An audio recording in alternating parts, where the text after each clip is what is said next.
د لوی څښتن په ستر او سپېڅلي نامه د پریس کلب په دغه ښایسته تالار کښې د خبریالانو لخوا د کلتوري ماښام د تجلیل په مناسبت قدرمنو خبریالانو ښاغلی علي وزیر صاحب، ښاغلی داور صاحب، ګران میلمه کاکړ صاحب، افکار صاحب او ټولو راغلو درنو او عزتمنو میلمنو، تر هر څه در مخه مو په ډېر درنښت سره هرکلی کوم او په پښتنه مینه درته ښه راغلاست وایم.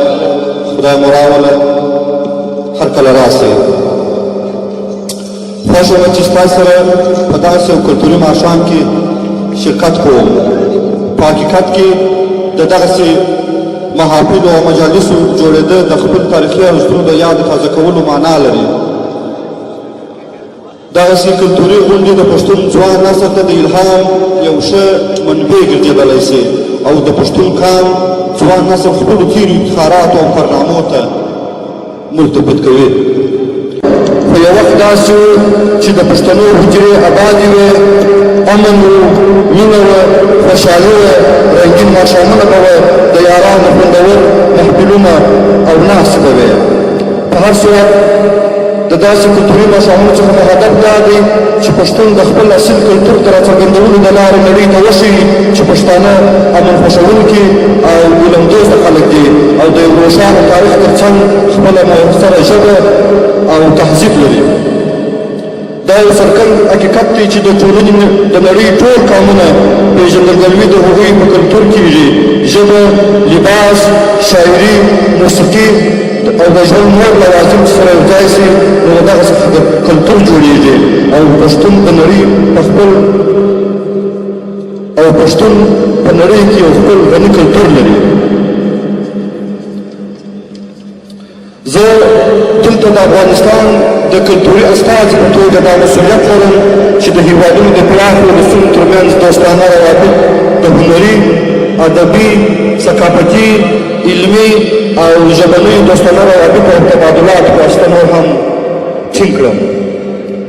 افغانستان او پاکستان دوه ګاونډي هېوادونه دي. د پاکستان ځینې خلک د افغانستان په مهمه او رسمي ملي ژبه پښتو پوهېږي او له دې پرته ډېر افغانان په اردو ژبه روانې خبرې کوي. د دواړو ګاونډیو هېوادونو د خلکو لباس، د خلکو د خوراک طرز په څلو کې 95 سره ورته دی. دواړه اسلامي هېوادونه دي.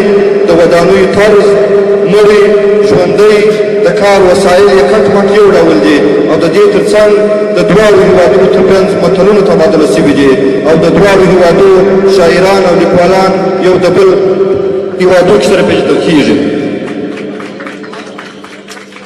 دغه ټول عوامل دې ته لاره هواروي چې د هېوادونو ترمنځ فرهنګي دوستانه اړیکو ته وده ورکړو. زه خپلې خبرې نورې نه اوږدوم.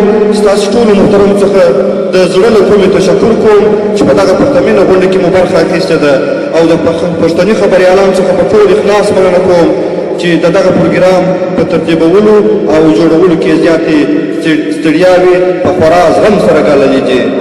تشکر. په آخر کې پښتون ته ژوندون غواړم. په امان.